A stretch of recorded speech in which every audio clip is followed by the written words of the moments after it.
The restaurant was dimly lit, with golden lights, reflecting off wine glasses and polished silverware. It was my wife's 33rd birthday, and I had planned a surprise dinner at one of the most elegant rooftop restaurants in the city. Our friends and family were gathered around, laughter filling the air, and for a while, it felt perfect. I had even arranged a special video presentation to be shown on the big screen in the center of the hall, a montage of her childhood photos, our wedding moments, vacations, memories.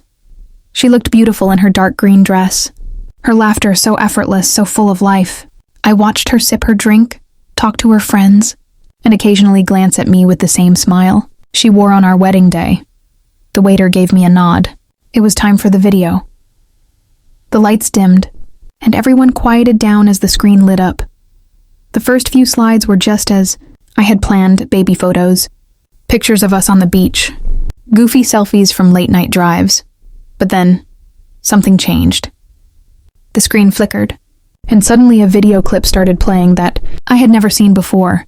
It wasn't part of the presentation. It showed a hotel room.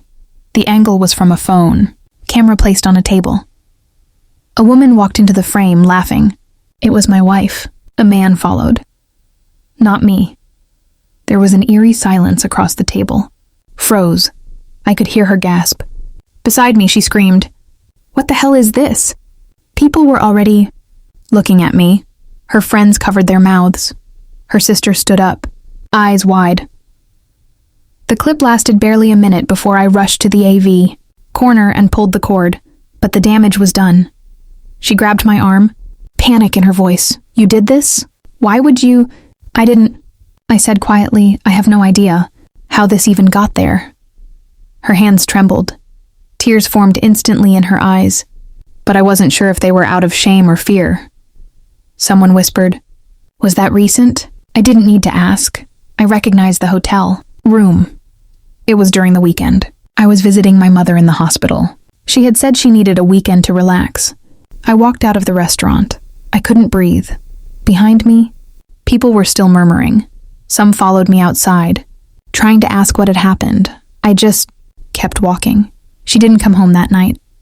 She sent long texts, swearing it was a mistake, that it was one night, that she had been feeling lonely and confused, but the screen had already shown me more than her words ever could. It wasn't just the cheating, it was the comfort she had in that moment, the way she smiled at him, the same way she once smiled at me. In the days that followed, friends took sides, families tried to mediate, and she begged to talk. I listened, I stayed quiet. Then I told her I would be filing for divorce. She cried in the lawyer's office. I didn't. Some say the universe has strange ways of revealing truth. Maybe someone hacked the presentation.